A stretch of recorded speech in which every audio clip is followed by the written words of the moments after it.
Yo, what up, Street Dogs? Yeah, Kim, alright, so some turbo thoughts. Hello! No worries, we're best friends. It's okay, Bailey, don't worry. Alright, so some turbo thoughts. So this one is regarding the future of money. So, like, one thing I've been philosophizing a lot about is, what is money good for? And what does it really mean? So my thought is, like, okay, this is from like a sociological perspective. Money is a tool which facilitates human commerce, interactions, and trust between one another. So perhaps rather than thinking, oh, money is just money, it's actually more of a trust, like codified trust. Money as a technology and tool for trust, and also for something's value or worth, or how much you really care for it. And this is the reason why I actually like to pay money for things.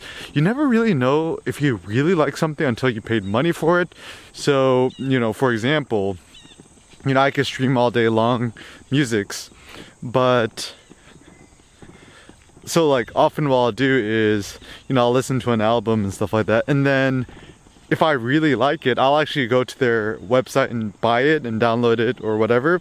And actually, it's not really to support the artist. It's actually more for myself. It's the selfish reason is that is really a sign of whether I really like it or not. So, for example, when I bought Dr. Dre's Compton or all of Kanye's albums and stuff like that, it was kind of because I'm a true devotee or a fan of these artists, and paying money for it is almost like a pledge of my allegiance or a pledge of my support or my a pledge of my like admiration for these peoples.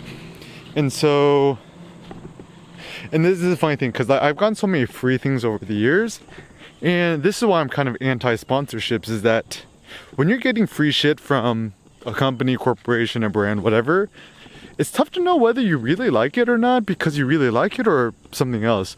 So for example, for many years I got a bunch of free, I was sponsored by Samsung, and I got a bunch of free smartphones and stuff like that. And at the end of the day, it's funny because I haven't bought a smartphone in almost like 7 years. The last smartphone I bought was like a random Motorola Z3 Play Android phone. I bought it at the mall, brand new, unlocked everything, for only $150. And I'm like, yo, this is an obvious decision. And I've been using it, and I actually really like it. And I bought an iPhone Pro, returned it. I bought an iPhone SE, returned it. Both were really great. But I think with phones, the most important part of a phone is to make phone calls well. And actually, I actually far prefer Android for making phone calls and even text messaging. And I've also realized the reason I don't like iPhones is iMessage, which is amazing, by the way. It's kind of a trap because it becomes a walled garden and like kind of the golden shackles where you cannot not ever own another iPhone for the rest of your lives. So it's kind of smart, but it's kind of scummy because it's kind of like, imagine being part of a car lease or a payback return program or a cash advance scheme that you could never really disconnect yourself with. And so then what happens, you buy an entry level, iPhone SE for $400 or whatever, or you get a used iPhone or whatever.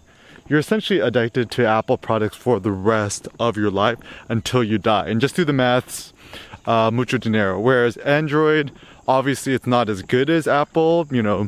Truth be told, Apple's iOS, everything is superior to Android by like a quadrillion times. But, for me, I'm much more about personal freedom and more about like personal facility in terms of like my life decisions, and therefore in that case Android is better. And I think at the end of the day, I do not like Apple, but I'm a huge Steve Jobs fanboy, but at the end of the day, I'm much more about open source and closed source. Apple is pretty closed source, which is good for them. And, you know, and certainly we need a world where it has, like, I don't want a world where everything is open source or everything is closed source. We need both. You know, it's kind of the yin yang, the open versus closed, both is important.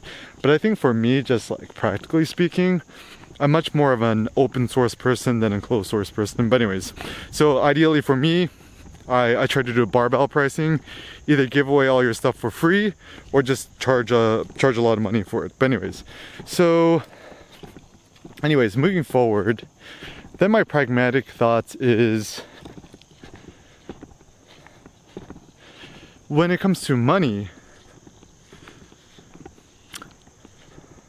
like, this is actually the funny thing too, because I've given a lot of free scholarship spots to my workshops in the past, and like students or like people who get 100% free scholarship, they actually tend to not appreciate the thing as much as if they actually paid money for it.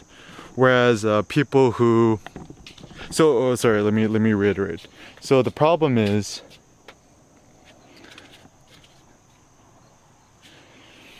if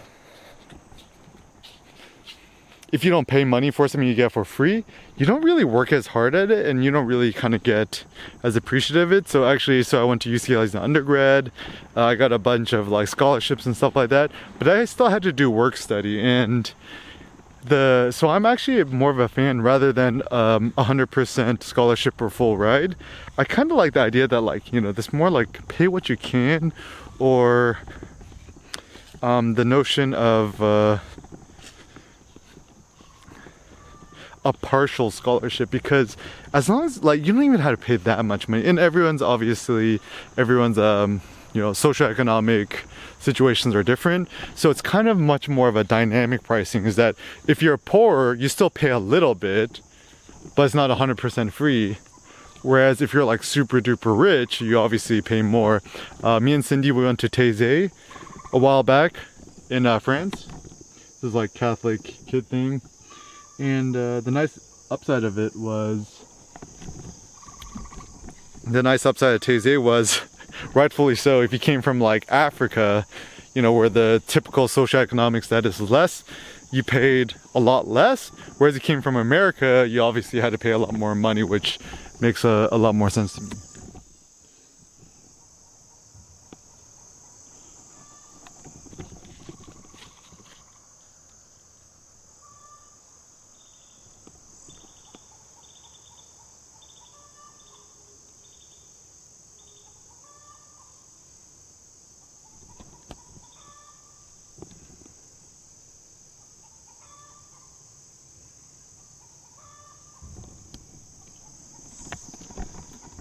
Yo, I freaking love the countryside. Anyways, so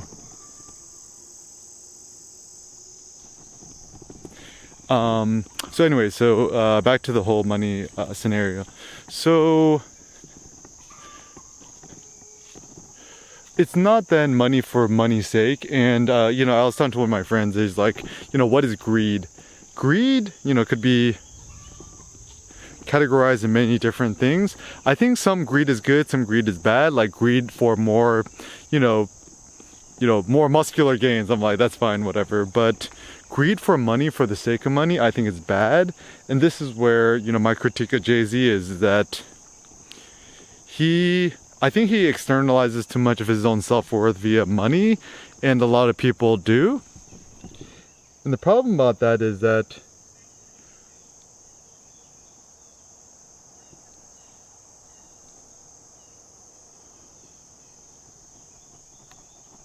then the problem is your whole life, your end goal is money acquisition rather than, you know, just focusing on yourself. Because as long as your ego is tied to money or a number or some sort of quantified self nonsense, then you're never really going to be 100% free and in control of your life.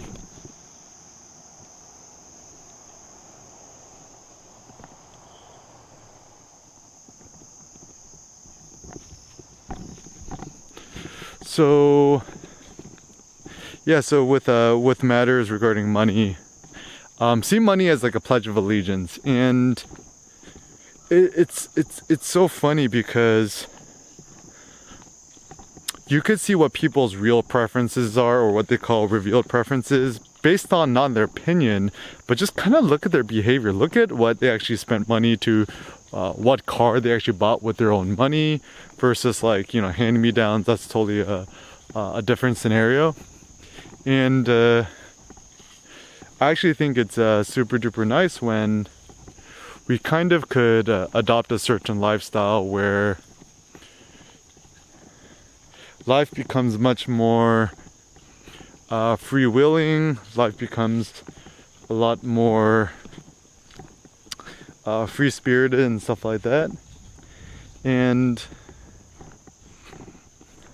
honestly, at this point, I'm like 32 years old. I'm like practically retired. And so now I have almost zero interest in making money for the sake of making money. Making money at this point is kind of more of a game. It's like, and also the funny thing is, once I charge money for my services, I know that people won't dick around. So even in my workshops, the reason why I like to charge money for workshops rather than giving it all for free, if you come to a free workshop, you might not show up one day, you might not, you're less committed. And actually, money is the ultimate skin in the game, which I really love, because the more you charge money for your services, whatever, the more people are committed, the harder they're gonna work.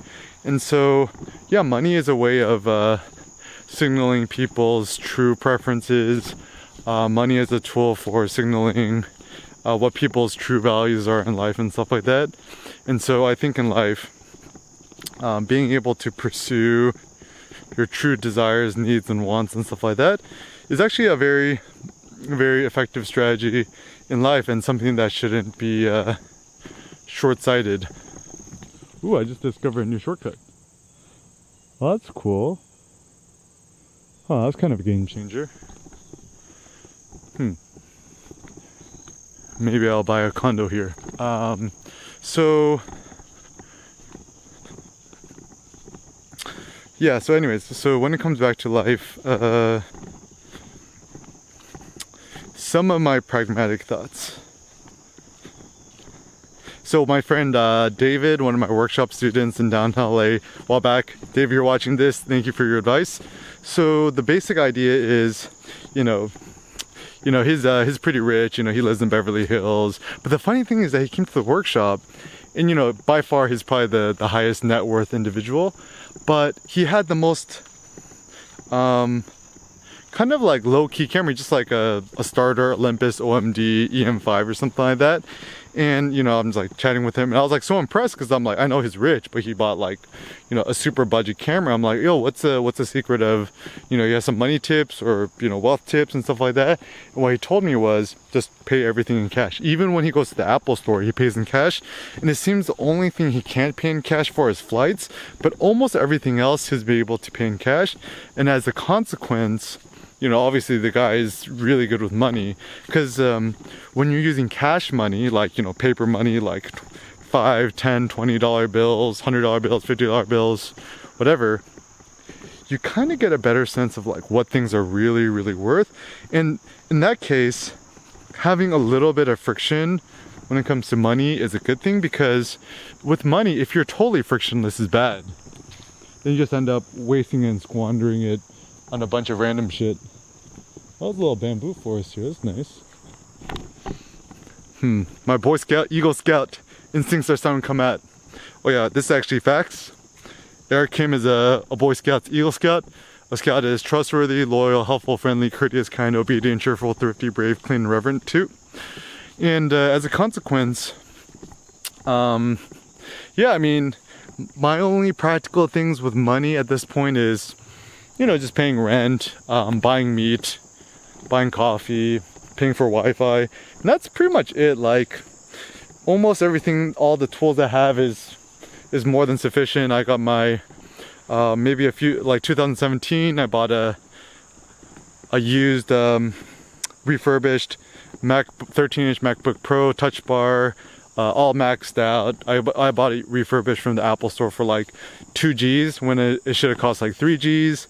I bought this Leica Lumix lens in Japan. I bought the G9 in Japan when my GR2 broke. I spent, maybe like $900 for the lens, maybe like $1,200 for the body. And it's crazy. It's like this setup is, and I have a Rode video mic on top. And it's crazy because this setup is so solid and robust. And I'm shooting this 1080p 60 FPS right now. So I could just bypass the 10-minute mark that shoots 4K. And also I'm staying with my buddy Tim. His Wi-Fi is not as fast. So it's just really fun and exciting because it gives me a unique opportunity to share and stream my thoughts and my minds and whatever. And I have all the stuff that I need.